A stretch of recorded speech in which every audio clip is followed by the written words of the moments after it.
Perceptron. We'll go through the next part now. Layer here, the hidden layer. So we have that W1, as I'll call it, are these weights, which we will initialize randomly.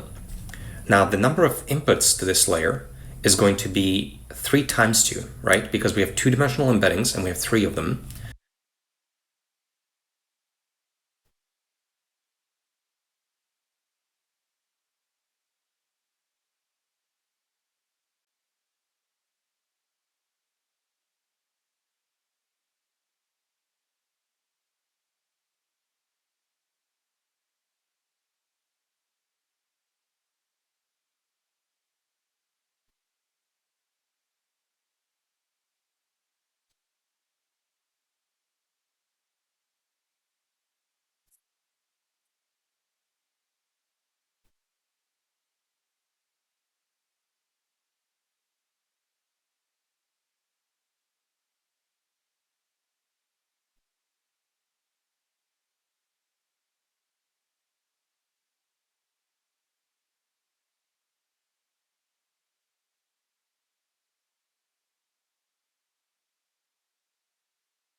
So the number of inputs is 6, and the number of neurons in this layer is a variable up to us. Let's use 100 neurons as an example.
And then biases will be also initialized randomly as an example, and we just need 100 of them. Now the problem with this is we can't simply, normally we would take the input, in this case that's embedding, and we'd like to multiply it with these weights. And then we would like to add the bias. This is roughly what we want to do. But the problem here is that these embeddings are stacked up in the dimensions of this input tensor. So this will not work, this matrix multiplication, because this is a shape 32 by 3 by 2, and I can't multiply that by 6 by 100. So somehow we need to concatenate these inputs here together so that we can do something along these lines, which currently does not work. So how do we transform this 32 by 3 by 2 into a 32 by 6 so that we can actually perform this multiplication over here? I'd like to show you that there are usually many ways of implementing what you'd like to do in Torch. And some of them will be faster, better, shorter, etc. And that's because Torch is a very large library and it's got lots and lots of functions. So if we just go to the documentation and click on Torch, you'll see that my slider here is very tiny, and that's because there are so many functions that you can call on these tensors to transform them, create them, multiply them, add them, perform all kinds of different operations on them. And so this is kind of like the space of possibility, if you will. Now, one of the things that you can do is if we can control here, Control F for concatenate. And we see that there's a function, torch.cat, short for concatenate. And this concatenates a given sequence of tensors in a given dimension. And these tensors must have the same shape, etc. So we can use the concatenate operation to, in a naive way, concatenate these 3 embeddings for each input. So in this case, we have emb of the shape. And really what we want to do is we want to retrieve these 3 parts and concatenate them. So we want to grab all the examples. We want to grab first the 0th index, and then all of this. So this plucks out the 32 by 2 embeddings of just the first word here. And so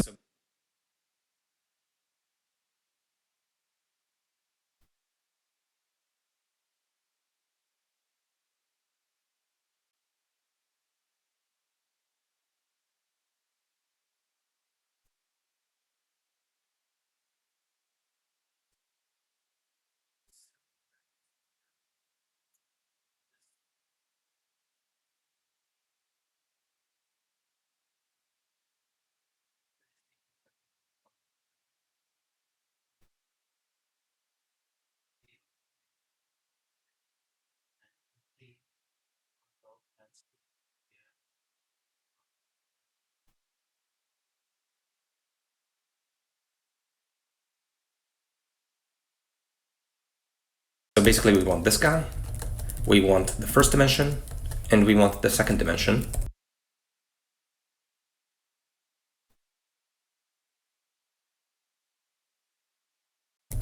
And these are the three pieces individually.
And then we want to treat this as a sequence, and we want to torch.cat on that sequence. So this is the list. Torch.cat takes a sequence of tensors, and then we have to tell it along which dimension to concatenate. So in this case, all these are 32 by 2, and we want to concatenate not across dimension 0, but across dimension 1. So passing in 1 gives us a result that the shape of this is 32 by 6, exactly as we'd like. So that basically took 32 and squashed these by concatenating them into 32 by 6. Now this is kind of ugly because this code would not generalize if we want to later change the block size. Right now we have 3 inputs, 3 words, but what if we had 5? Then here we would have to change the code because I'm indexing directly. Well, Torch comes to rescue again because there turns out to be a function called unbind, and it removes a tensor dimension So it removes the tensor dimension, returns a tuple of all slices along a given dimension without it. So this is exactly what we need. And basically when we call torch.unbind of m and pass in dimension 1, index 1, this gives us a list of tensors exactly equivalent to this. So running this gives us a line 3, and it's exactly this list. And so we can call torch.cat on it and along the first dimension. And this works. And this shape is the same. But now this is, it doesn't matter if we have block size 3 or 5 or 10, this will just work. And this works. So running this gives a list of tensors, index 1, and pass in dimension 1, index 1.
This gives us a list of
for each character, right? Dot these other things. Now when you are putting C and X in FT, so for all of the indices that are here, so if we see a zero, right? Zero means dot, and what is the embedding for that? This needs this. So that's what I mean. So that is this, right? So here I am saying that each character, right? Each of these characters that you see, so dot zero represents dot, saying that dots are coming, and each dot, because this is a zero index, this is how I represent the dot. When I do that, this is what you get. So there's something similar to this. So we have 32 such uh,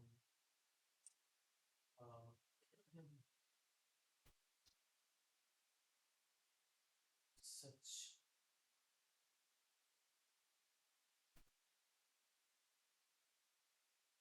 32 characters that are E, M, A, O. So the characters that we have seen from the starting, right, all have two context words that is represented using 0 and 1. That is what is this. So context words for each of those 32. And for each of that context letter, right, this is embedding that.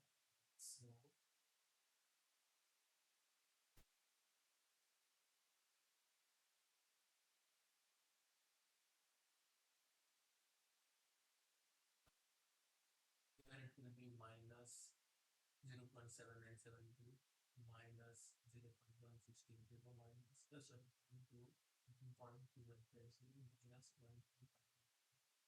Here again minus 0.7972.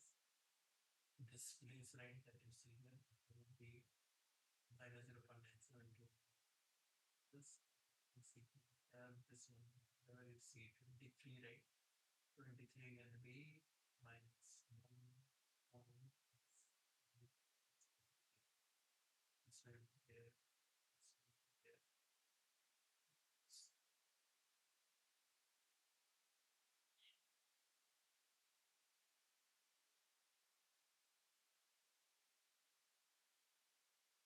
That's what it is. And then we will come back.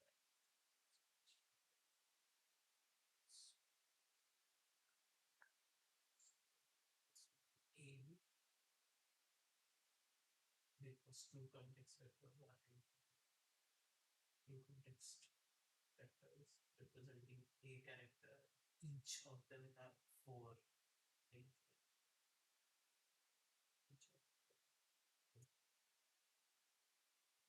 Each is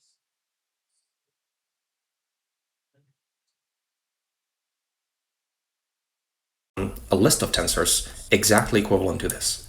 So running this gives us a line 3, and it's exactly this list. And so we can call, and this works. No matter if we have block size 3 or 5 or 10, this will just work. Significantly better and more efficient way to do it. But it turns out that in this case, there's actually a significantly better and more efficient way.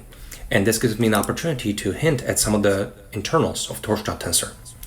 So let's create an array here of elements from 0 to 17. And the shape of this is just 18. It's a single vector of 18 numbers. It turns out that we can very quickly re-represent this as different sized n-dimensional tensors.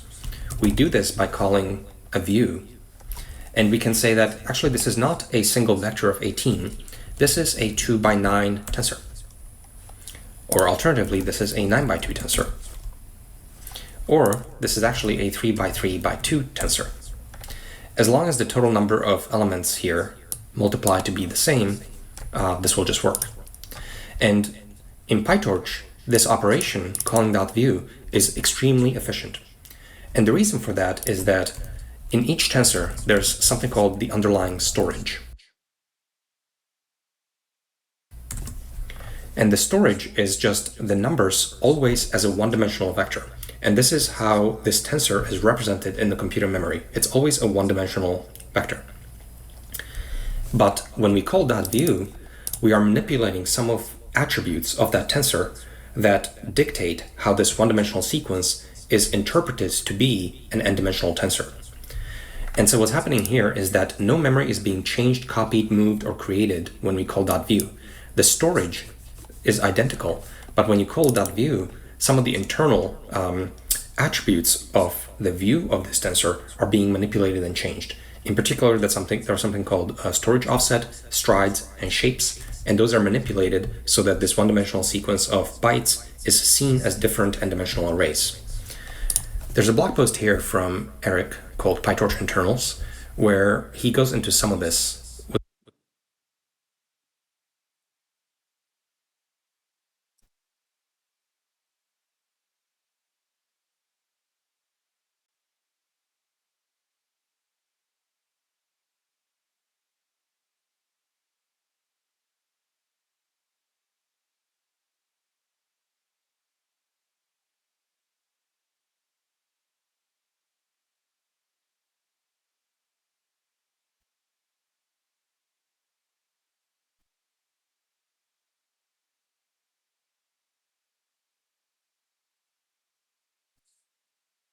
with respect to tensor and how the view of a tensor is represented. And this is really just like a logical construct of representing the physical memory. And so this is a pretty good blog post that you can go into. I might also create an entire video on the internals of torch tensor and how this works. For here, we just note that this is an extremely efficient operation. And if I delete this and come back to our emb, we see that the shape of our emb is 32 by 3 by 2, but we can simply ask for PyTorch to view this instead as a 32 by 6.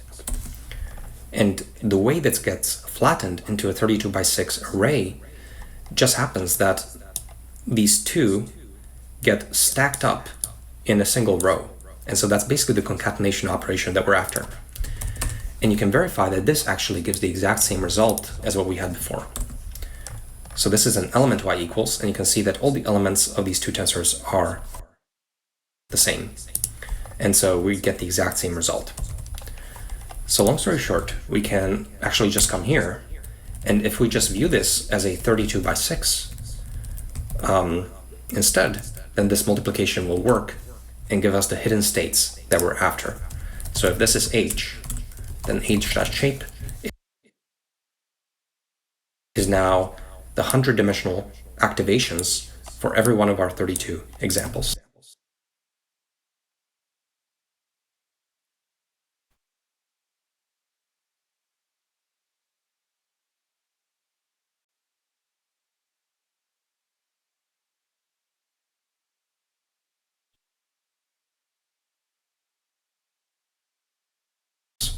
And this gives the desired result.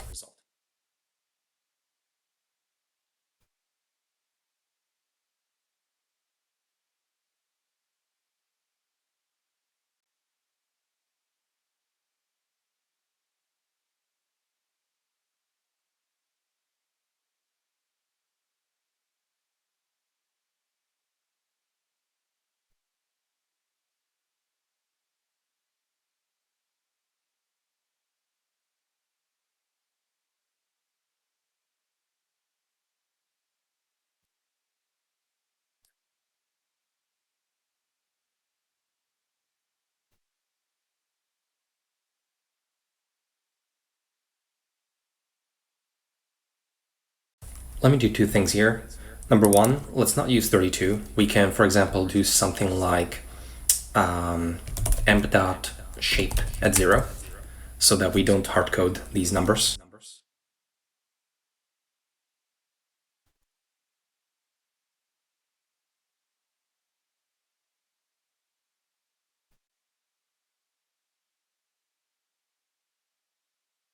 And this would work for any size of this emb. Or alternatively, we can also do -1.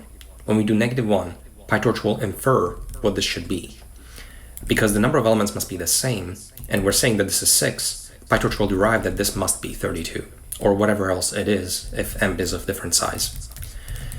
The other thing is here, one more thing I'd like to point out is, here when we do the concatenation, this actually is much less efficient because this concatenation would create a whole new tensor with a whole new storage. So new memory is being created because there's no way to concatenate tensors just by manipulating the view attributes. So this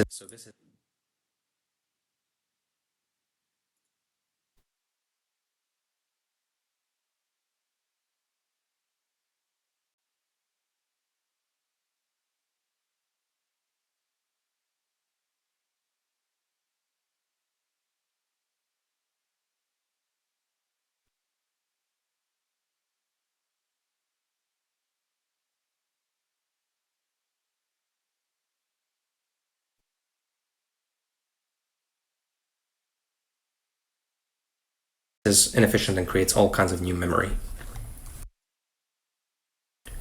So let me delete this now. We don't need this. And here to calculate h, we want to also .10h of this to get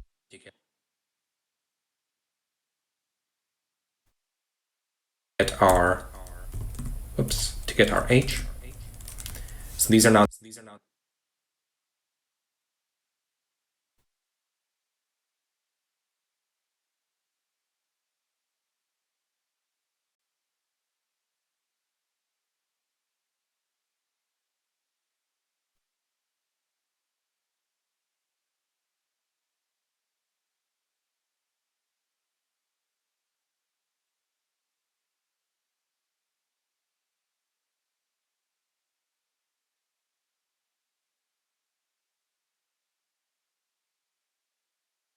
numbers between -1 and 1 because of the 10h, and we have that the shape is 32 by 100, and that is basically this hidden layer of activations here.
For every one of our 32 examples. Now there's one more thing I glossed over that we have to be very careful with, and that's this plus here. In particular, we want to make sure that the broadcasting will do what we like. The shape of this is 32 by 100, and B1's shape is 100. So we see that the addition here will broadcast these two. And in particular, we have 32 by 100 broadcasting to 100. So broadcasting will align on the right, create a fake dimension here. So this will become a 1 by 100 row vector. And then it will copy vertically for every one of these rows.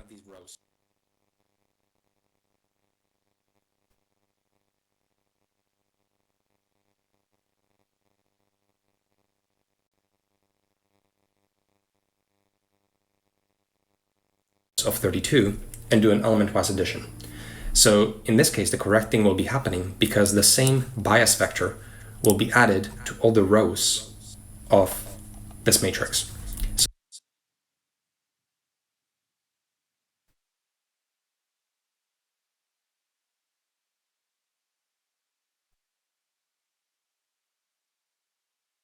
So that is correct. That's what we'd like. And it's always good practice to just make sure so that you don't shoot yourself here. So let's create W2 and B2. The input now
And then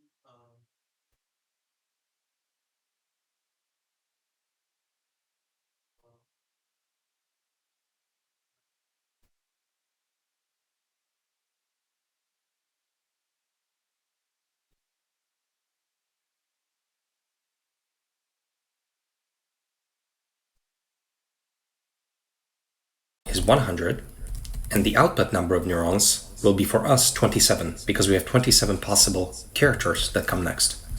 So the biases will be 27 as well. So there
Therefore, the logits, which are the outputs of this neural net, are going to be h multiplied by w2 plus b2. Logits.shape is 32 by 27, and the logits look good. Now, exactly as we saw in the previous video, we want to take these logits and we want to first exponentiate them to get our fake counts.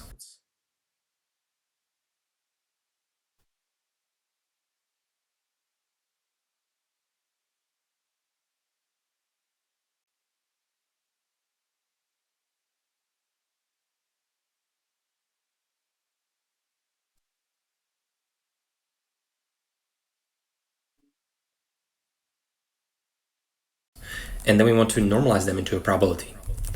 So prob is counts divide, and now counts dot sum along the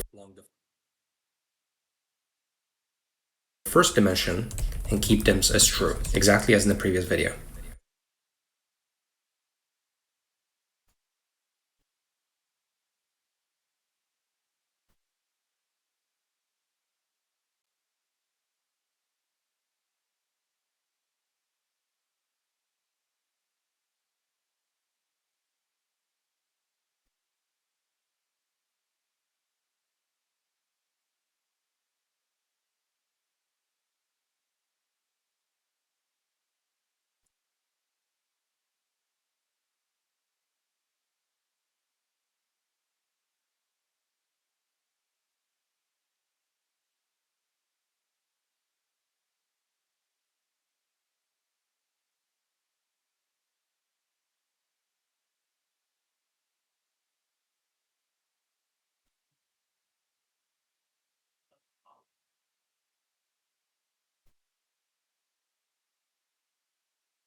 And so prob.shape now is 32 by 27. And you'll see that every row of prob sums to 1, so it's normalized. So that gives us the probabilities. Now, of course, we have the actual letter that comes next. And that comes from this array y, which we created during the dataset creation. So y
say one month.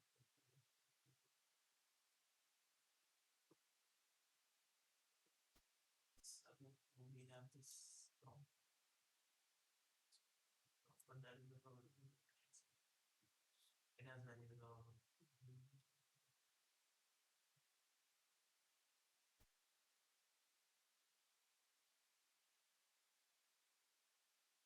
this with probability anyway to some of this. So what I was trying to do is I have to plug out one zero this element of that's why it multiplies this with this row. So you're plugging out a whole row out of it, and we don't know, we just know this program plugged out so that we can do a negative log likelihood and rather than that what I did that I just did a plain multiplication. So what it did, it multiplied element by element. So this was this, this when it multiplied with this, right? I got that element here apart from the call of this that, and then you can just sum it up and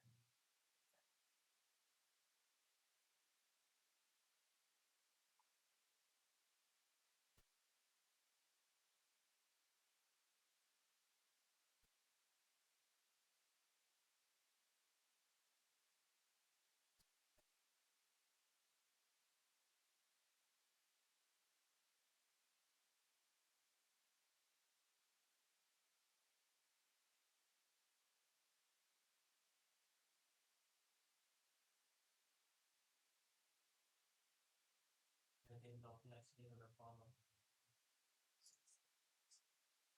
Is this last piece here, which is the identity of the next character in the sequence that we'd like to now predict. So what we'd like to do now is, just as in the previous video, we'd like to index into the rows of prob, and in each row, we'd like to pluck out the probability assigned to the correct character, as given here.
So first, we have torch.arrange of 32, which is kind of like an iterator over numbers from 0 to 31. And then we can index into prob in the following way. Prob in torch.arrange of 32, which iterates the rows. And then in each row, we'd like to grab this column, as given by y.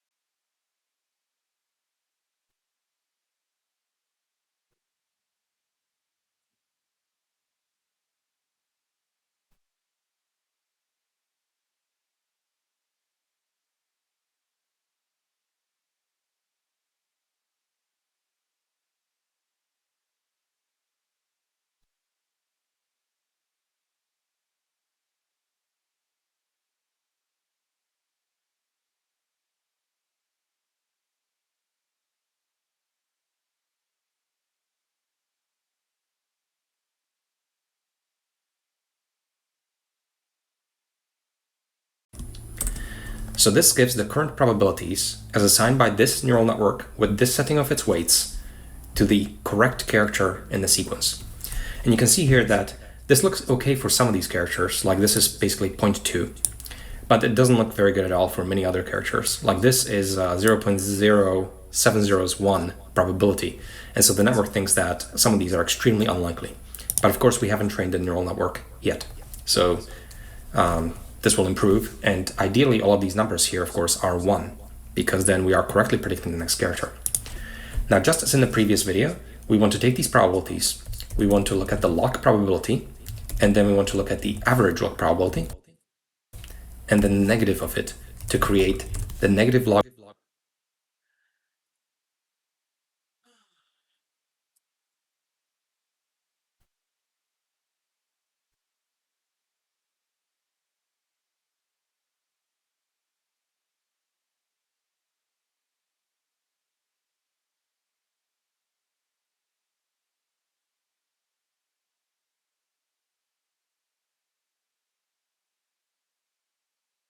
log likelihood loss.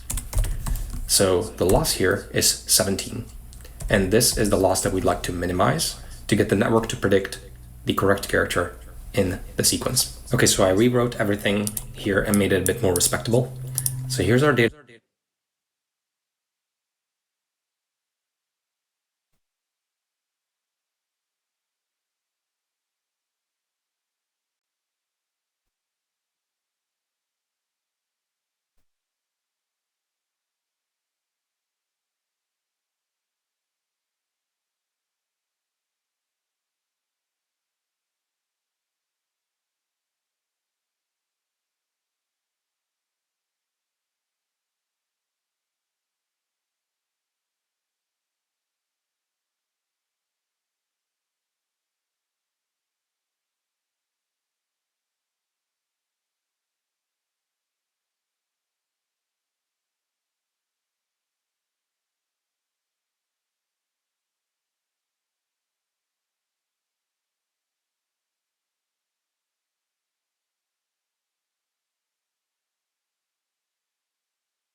Dataset. Here's all the parameters that we defined. I'm now using a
generator to make it reproducible.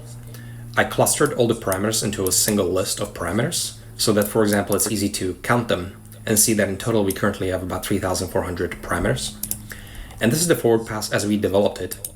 And we arrive at a single number here, the loss.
that is currently expressing how well this neural network works with the current setting of parameters. Now I would like to make it even more respectable. So in particular, see these lines here, where we take the logits and we calculate the loss.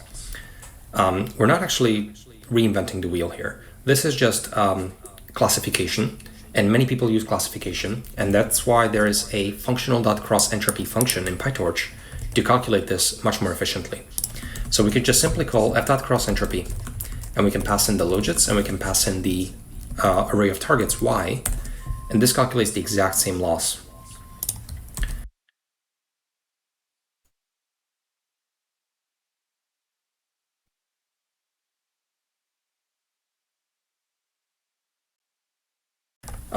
So in fact, we can simply put this here and erase these three lines, and we're going to get the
exact same result. Now, there are actually many good reasons to prefer f.crossentropy over rolling your own implementation like this. I did this for educational reasons, but you'd never use this in practice. Why is that?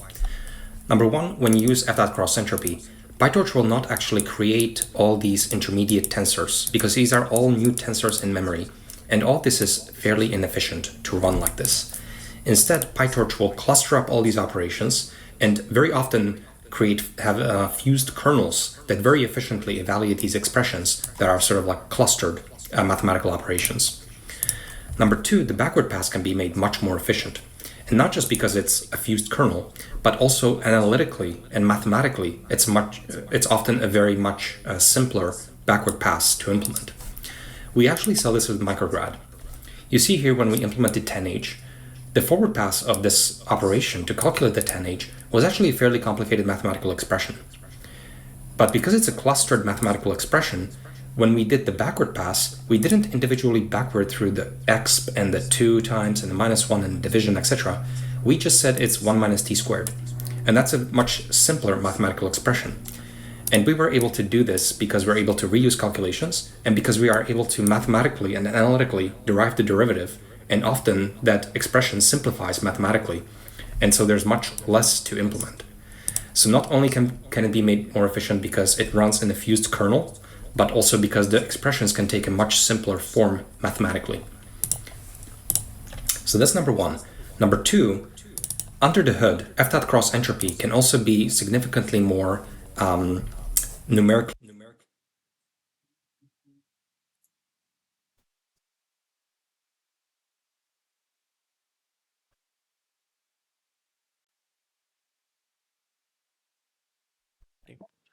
To be to be aware of and to know of. Okay. Thanks.